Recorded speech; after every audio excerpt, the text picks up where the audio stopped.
नमस्कार, बड़ी बहस देख रहे हैं आप। आपके साथ मैं हूं साकिब सुमन और मैं हूं अभितोष सिंह।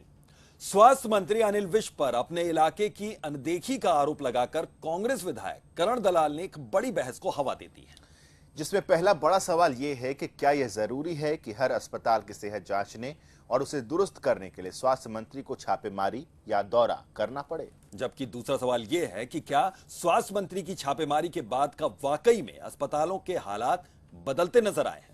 और तीसरा और सबसे बड़ा सवाल और सबसे संजीदा सवाल कि क्या चंद बड़े अस्पतालों के दौरे से ही पूरे सूबे की सेहत सुधर जाएगी, क्योंकि स्वास्थ्य महकमे की कमान संभालने के बाद से अनिल विज ने जिन भी अस्पतालों में औचक निरीक्षण कर डॉक्टरों और अफसरों को फटकार लगाई है वो या तो बड़े सिविल अस्पताल हैं या फिर नामी मेडिकल कॉलेज हैं, जबकि सबसे बड़ी किल्लत तो गांव के प्राथमिक और सामुदायिक स्वास्थ्य केंद्र झेल रहे हैं। कहीं डॉक्टर नहीं है तो कहीं पर दवाइयों का टोटा है। आज हम इस बड़ी बहस में इन्हीं चंद सवालों के जवाब जानने की कोशिश करेंगे और जिनकी वजह से सवालों में है हरियाणा की हेल्थ।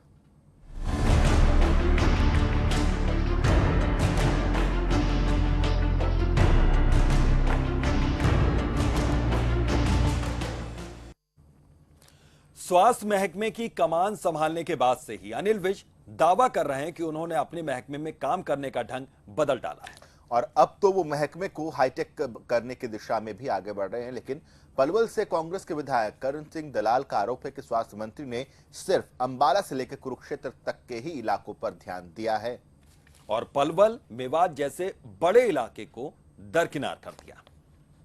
अंबाला से लेके और कुरुक्षेत्र का मंत्री है। इन अस्पतालों की कितनी बुरी हालत है, क्या कभी अनिल विज ने आकर के देखी? क्या सिर्फ एक इलाके के स्वास्थ्य मंत्री बन गए हैं विज? क्या स्वास्थ्य मंत्री को नहीं है पूरे सूबे की सेहत का ख्याल? पलवल और मेवात से स्वास्थ्य मंत्री ने क्यों बनाई दूरी? अंबाला से लेके और कुरुक्षेत्र का मंत्री है। इन अस्पतालों की कितनी बुरी हालत है, क्या कभी अनिल विज ने आकर के देखी?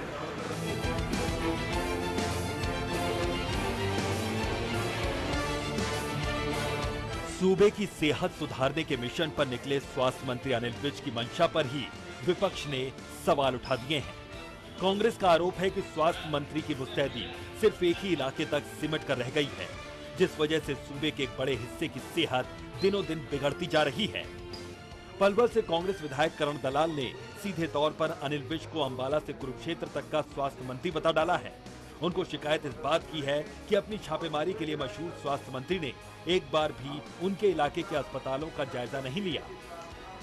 अनिल विज केवल अंबाला से लेकर के कुरुक्षेत्र का मंत्री है। आज तक अनिल विज जो अपने आप को इतना बड़ा स्वास्थ्य मंत्री होने का दावा करता है, कभी हमारे पलवल जिले में, मेवात जिले में या इधर रेवाड़ी, महेंद्रगढ़, मार्केट नहीं गया। वो केवल अंबाला से लेके और कुरुक्षेत्र का मंत्री है। इन अस्पतालों की कितनी बुरी हालत है, क्या कभी अनिल विज ने आकर के देखी? कांग्रेस विधायक की शिकायत स्वास्थ्य मंत्री तक पहुंची तो उन्होंने सूबे की सेहत को सियासी समस्या बताते हुए उनकी ही पिछली सरकार को निशाने पर ले लिया। शिकायत का जवाब शुक्रिया से शुरू हुआ और फिर धीरे धीरे अस्पतालों की बदहाली के इतिहास की तरफ बढ़ता चला गया। हालिया दिनों में सोशल नेटवर्किंग साइट ट्विटर को वार पलटवार का प्लेटफॉर्म बना चुके स्वास्थ्य मंत्री अनिल विज ने इस बार भी ट्वीट के जरिए ही जवाबी तीर छोड़े हैं। उन्होंने लिखा कि मैं करण दलाल का आभारी हूं, जिन्होंने मुझ में इतना विश्वास व्यक्त किया है कि जिस अपने अस्पताल को वो 10 साल कांग्रेस का राज रहने पर भी ठीक नहीं करवा सके, उसके मेरे एक बार विजिट करने से सुधर जाने का भरोसा रखते हैं। धन्यवाद करण दलाल जी, मैं आपकी ये इच्छा जरूर पूरी करूंगा। वैसे मैं आपको बता दूं कि ये जरूरी नहीं होता कि स्वास्थ्य मंत्री प्रदेश के सभी अस्पतालों का दौरा करें, वो तभी ठीक होंगे। हम जो नीतियां बना रहे हैं उससे सारे प्रदेश में समान असर पड़ेगा। मैं करूं क्या? आपकी सरकार ने पिछले 10 सालों में इतना बेड़ा गर्क किया है कि सब कुछ ठीक होने में समय तो लगेगा ही। खट्टर सरकार के शुरुआती 7 महीनों में स्वास्थ्य मंत्री अनिल विज से ज्यादा सक्रिय शायद ही कोई दूसरा मंत्री दिखा हो। बड़े बड़े सरकारी अस्पतालों में अचानक छापेमारी के चर्चे तो आम सी बात हो गए हैं, लेकिन ये बात भी सच है कि सरकार के सक्रिय स्वास्थ्य मंत्री ने अब तक सूबे के उन इलाकों के अस्पतालों तक का सफर तय नहीं किया जिनकी सेहत सालों से नासाज चल रही है। ये ऐसे इलाके हैं जहां के लोगों की सेहत उन प्राथमिक और सामुदायिक स्वास्थ्य केंद्रों के हवाले है जो कभी डॉक्टरों तो कभी दवाओं की तंगी से अक्सर जूझते रहे हैं। और जब कुरुक्षेत्र, करनाल, रोहतक और अंबाला जैसे जिलों के बड़े अस्पतालों में विज की छापेमारी के चलते महकमे के अफसरों के साथ साथ डॉक्टरों तक में मुस्तैदी बढ़ सकती है, तो फिर क्यों नहीं स्वास्थ्य मंत्री पलवल, मेवात, रेवाड़ी और भिवानी जैसे जिलों में जाकर उन सामुदायिक स्वास्थ्य केंद्रों की भी सेहत जांच लेते, जो हाईटेक होने की तैयारी कर रहे महकमे को आज भी मुंह चिढ़ा रहे हैं। फोकस हरियाणा के लिए ब्यूरो रिपोर्ट। तो हरियाणा की हेल्थ पर सवाल उठाए और कई सवाल हमने भी उठाए हैं और ये जानने की कोशिश करेंगे आज की बड़ी बहस में। तमाम मेहमान हमारे साथ मौजूद हैं। कृष्णमूर्ति हुड्डा प्रवक्ता हैं कांग्रेस के, कृष्ण ढोल नेता बीजेपी, डॉक्टर BS दहिया पूर्व DG हेल्थ और गोविंद ठुकराल, आप सभी मेहमानों का बहुत बहुत स्वागत है। कृष्णमूर्ति जी, एक नई बहस को हवा दी गई है और क्या सवाल ये उठ रहा है कि क्या सिर्फ स्वास्थ्य मंत्री जिन अस्पतालों में जाएंगे वहीं के हालात सुधरेंगे? क्या कुछ ऐसा नियम नहीं बनाया जा सकता है कि स्वास्थ्य मंत्री जी बैठे बैठे जहां कहें वहां के हालात सुधरें?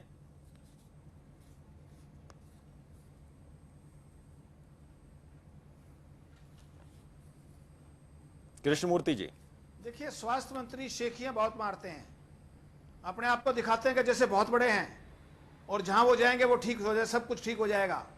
रोहतक के अंदर मेडिकल कॉलेज है, हेल्थ यूनिवर्सिटी है रोहतक के अंदर। आज 7.5 महीने में एक बार भी स्वास्थ्य मंत्री यहां नहीं आए हैं।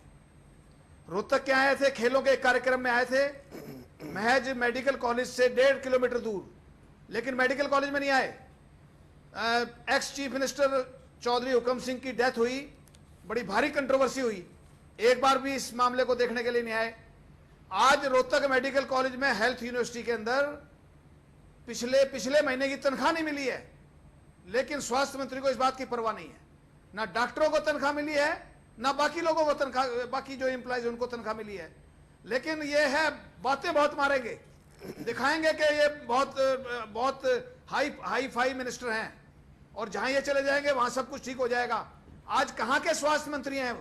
जब वो रोहतक मेडिकल कॉलेज जो 55 साल पुराना है, सबसे पुराना मेडिकल कॉलेज है हरियाणा का, आज वहां नहीं आए। हाई प्रोफाइल कॉलेज है हमारा, ये हेल्थ यूनिवर्सिटी है, लेकिन एक बार भी आने की जहमत नहीं उठाई इन्होंने। सवाल कृष्णमूर्ति हुड्डा जी, मैं सवाल दरअसल ये नहीं है बातें बहुत मारते हैं कि वहां गए कि नहीं गए, सवाल तो ये है कि क्या उनके जाने से चीजें ठीक हो जाएंगी, क्या हर स्वास्थ्य मंत्री का वहां जाना जरूरी हो जाता है? खैर, हम आपके पास लौटेंगे। कृष्ण ढोल साहब हमारे साथ जुड़े हुए। ढोल साहब, एक वाजिब सा सवाल है दलाल साहब की तरफ से जो उठाया गया है, कर्ण दलाल जी विधायक है कांग्रेस के, उन्होंने जो सवाल उठाया कि वाकई क्या अंबाला से कुरुक्षेत्र तक सीमित होकर के रह गए हैं अनिल विज, दायरा बढ़ाना चाहिए। पिछली सरकार को आपने भी कोसा था कि वो एक जिले की सरकार, एक संसदीय क्षेत्र की सरकार बनकर के रह गई है, इसी वजह से मैंडेट आप लोगों को मिला। तो क्या उसी गलती को दोहरा रहे हैं स्वास्थ्य मंत्री कुछ इलाकों तक सीमित होकर? नहीं साकेत, देखिए, ये सबका अपना अपना एक नजरिया है जी। अगर आप इस बात को बहुत गंभीरता से देखेंगे तो ऐसा बिल्कुल भी नहीं है। पूरे सूबे के स्वास्थ्य मंत्री हैं। किसी क्षेत्रवाद के लिए जिस प्रकार की प्रताड़ना पिछली कांग्रेस की सरकार ने आम जनता की झेली है, कम से कम भाजपा की सरकार उस प्रकार की पुनरावृत्ति तो बिल्कुल नहीं चाहेगी और ना ही करेगी। और जिस प्रकार से अभी कृष्णमूर्ति हुड्डा जी बड़े जोर शोर से बता रहे थे कि इतना अच्छा हॉस्पिटल है, लो प्रोफाइल हाई प्रोफाइल है और उसमें पिछले 55 वर्ष पुराना है, तो मैं उनसे ये पूछना चाहता हूं, वो दो चीजों में से एक चीज तो मान ले कि या तो उन लोगों ने कोई काम नहीं करवाया, वो इतना उसका स्तर गिरा हुआ है कि वो जो हेल्थ यूनिवर्सिटी और PGI रोहतक है उसकी आर्थिक हालत और इतनी खराब कर रखी है कि वहां स्वास्थ्य मंत्री का जाना बहुत ही आवश्यक है। वो या तो इस बात को स्वीकार करें, या जब हाई प्रोफाइल चीज है और हाईटेक चीज बनी हुई है तो मुझे लगता है स्वास्थ्य मंत्री जी उन जगहों पर जा रहे हैं जहां निश्चित तौर पर प्रदेश की नीतियों का और हेल्थ जो हमारी स्कीम है उनको वहां पर पहुंचना चाहिए, इंटीरियर तक जाना चाहिए। और जिस प्रकार से कर्ण दलाल जी ने कहा, उनकी बात का भी स्वास्थ्य मंत्री जी ने स्वागत किया है, इसको अन्यथा के तौर पर ना ले। स्वागत का जो लहजा था कृष्ण ढोल साहब, वो तो अन्यथा लेने वाला ही लहजा था। वो तो इतने कटाक्ष कर करके उन्होंने कहा है। निश्चित तौर पर मैंने आपको कहा साकेत जी, मैंने कहा ना साकेत कि अगर वो अन्यथा लेंगे तो तो उनको इस चीज को मान लेना चाहिए कि 10 वर्षों में करण सिंह दलाल को इस प्रकार के नेता और एमएलए नहीं है कि जिनका कद कमजोर हो, वो बहुत ही मजबूत कद काठी के साथ साथ मजबूत इरादों वाले व्यक्ति हैं। तो उनको ये मानना चाहिए कि 10 वर्षों में उनके वहां कोई काम नहीं हुआ और उनके अस्पतालों की हालत इतनी जर्जर और दयनीय है कि आज वहां पर जाना चाहिए। फिर किस प्रकार से और किस मुंह से कांग्रेस ने विकास के एजेंडे की बात की थी और किस माध्यम से उन्होंने ये बताया था कि हमने हरियाणा को नंबर 1 करके दिखाया है। 90,000 करोड़ रुपए का ये कर्जा छोड़कर गए हैं।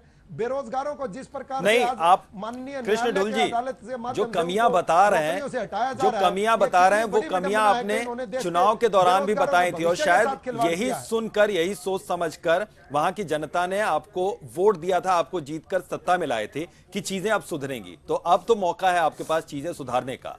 ढुल साहब बिल्कुल अमितोष, मैंने ये बताया कि भाजपा की किसी एक क्षेत्रवाद को लेकर के राजनीति करने का ना तो एजेंडा है। हमारा एक नारा था, सबका साथ सबका विकास। उसी नारे को साकार करने के लिए और कम से कम आपके चैनल के माध्यम से और आपके माध्यम से भी सब लोगों ने ये जाना है कि अनिल विज जी बहुत ही सक्रिय, सच्चाई पसंद और ईमानदार व्यक्तित्व वाले नेता हैं और जिनकी छवि पर किसी भी प्रकार का ये ठीक है, ईमानदारी पर और कार्य प्रणाली पर किसी भी प्रश्न चिन्ह नहीं नेता लगाया का जा व्यक्तिगत सकता। जो कैरेक्टर है वो किस तरीके का है और जो प्रदेश में वर्क किस तरीके से वो करते हैं, एक्शन किस तरीके से वो लेते हैं, ये मैं अपनी बात पूरी कर लूं, एक अहम चीज मैं जरा जोड़ लेता हूं। गोविंद ठुकराल जी बड़े देर से चर्चा में नहीं जुड़ पाए। ढुल साहब आपके पास हम दोबारा से लौटेंगे। ढुल साहब, भारतीय जनता पार्टी के श्वेत पत्र को अगर हम याद कर लें, भारतीय जनता पार्टी के अगर हम संकल्प पत्र को याद कर लें, उसमें तमाम इन बातों का जिक्र किया गया था कि प्रदेश में स्वास्थ्य व्यवस्था जो है वो किस तरह से चरमराई हुई है। जो अगर भारतीय जनता पार्टी अगर आज कुछ कह रही है तो कोई नई बात उसमें है नहीं। सवाल यही है कि क्या आप मानते हैं कि शुरुआती दिनों में सिमट करके अनिल विज साहब रह गए हैं? क्योंकि आरोप यही लग रहे हैं कि दक्षिण हरियाणा के एक भी अस्पतालों का आखिर अभी तक उन्होंने दौरा क्यों नहीं किया, औचक निरीक्षण क्यों नहीं किया? देखिए, आप एक बात मान के चलेंगे, ये बीजेपी और कांग्रेस को अगर हम इनके आपस की जो लड़ाई झगड़ा है इसको छोड़ दें जी, सच्चाई ये है कि पिछले 10 साल में सेहत के महकमे में काफ़ी काम भी हुआ है। लेकिन जो कमियां हैं ना, वो कमियां दूर करने की जरूरत है कि डॉक्टर आने चाहिए, दवाइयां और आनी चाहिए जी। हरियाणा में मुफ्त दवाइयों का रिवाज पिछली सरकार ने शुरू किया था, इसको आगे ले जाने की जरूरत है जी। एक स्ट्रक्चर आपको दिया गया है, ये स्ट्रक्चर ऐसा नहीं है कि टूटा फूटा है, इसमें कुछ भी नहीं है और सब कुछ आप ही को करना होगा, ऐसा नहीं है। उसमें डॉक्टर भी हैं, अस्पताल भी बने हैं, नए अस्पताल भी बने हैं, हेल्थ यूनिवर्सिटी भी बनी है, ये सब काम हुआ है। इस काम को आगे अच्छा तरीके से चलाने का काम बीजेपी को दिया गया सरकार लोगों की तरफ से। उनका जब बहुमत मिला है इसी चीज़ पे मिला है कि पिछली सरकार की जो कमियां थी, जो रिश्वत की खोरी की बात थी, दूसरी कमियां थी, इन्हीं कमियों को दूर करने के लिए नई सरकार दी लोगों ने। अब इन कमियों को दूर करने के लिए आप अपने दफ्तर में बैठ के काम कर सकते हैं, आप दौरे भी कर सकते हैं, कोई नई बात नहीं दौरे करने या जाके देखना। अब ये हैरानी वाली बात है कि अनिल विज जी रोहतक की पीजीआई में गए नहीं अभी तक, जिसके बारे में उन्होंने कई बयान भी दिए हैं। वहाँ पे डॉक्टर बहुत डिससेटिस्फाइड हैं, डॉक्टरों ने हड़ताल का नोटिस भी दे दिया था, बड़ी मुश्किल से हड़ताल रुकी है। सवाल यह है कि डॉक्टरों जिनकी कमी है और बाहर स्पेशलिस्ट लोग सरकार से 3 गुना 4 गुना ज़्यादा लेते हैं, तो उनका क्या किया जाए। जो छोटी छोटी डिस्पेंसरीज हैं, दूर दूर इलाके हैं, मेवात का इलाका है या रेवाड़ी का नारनौल का इलाका है, ये जो इलाके हैं इनमें जाने की ज़रूर होगी। और अगर वो किसी अच्छे एमएलए ने एक बात कह दी कि हमारे यहाँ भी आइए विज साहब, हमारा भी ठीक करवाइए, तो इससे खुशी होनी चाहिए बीजेपी को भी और सरकार को भी और अनिल विज को भी खुशी होनी चाहिए। ताने मैंने से बाहर निकल के इस चीज को पब्लिक के डोमेन में रख के उसमें उसका फायदा उठा के नहीं, उन्होंने अपनी खुशी का इजहार किया ट्वीट करके। ठीक नहीं जहाँ पे ठीक है गोविंद जी लेकिन ये आते हैं आपके पास। डॉक्टर पंचकूला BS दहिया हमारे साथ फोन लाइन पर जुड़े हुए हैं, पूर्व DG हैं हेल्थ के। BS दहिया जी, आपसे जानना चाहेंगे कि जो इंफ्रास्ट्रक्चर है इस वक्त हरियाणा के अस्पतालों का, वहां पे जो छोटे अस्पतालों, बड़े अस्पतालों, सामुदायिक केंद्रों, स्वास्थ्य केंद्रों, प्राथमिक स्वास्थ्य केंद्रों, उनका इंफ्रास्ट्रक्चर, क्या वाकई ऐसी जरूरत महसूस होती है कि स्वास्थ्य मंत्री हर जगह जाएं तभी वहां के हालात सुधरेंगे, या फिर जरूरत है कि वहां के लोगों की जो प्रशासन है वो उस मामले में एक अहम भूमिका निभाए?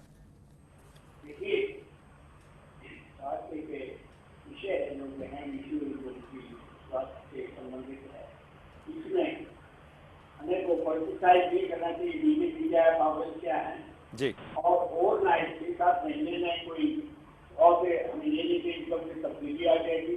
क्या पुराने 10 साल में जो कांग्रेस रूल कायम में कहेंगे वही कोई खामियां रहेगी होंगी या बात होगी, तो उसमें बिल्कुल दहिया साहब, माफी के साथ आपको रोक रहा हूं, आपकी आवाज ठीक ढंग से हम तक पहुंच नहीं पा रही, हम दोबारा से आपसे संपर्क करेंगे। लेकिन अहम सवाल दरअसल यही है कि जो स्वास्थ्य महकमा है उस पर एक बहुत बड़ा सवाल निशान लगाया गया है और इस पर हम लौटेंगे। फिलहाल एक छोटे से ब्रेक लिए यहाँ पे रुक रहे हैं और ब्रेक के बाद जैसे लौटेंगे चर्चा को आगे बढ़ाएंगे।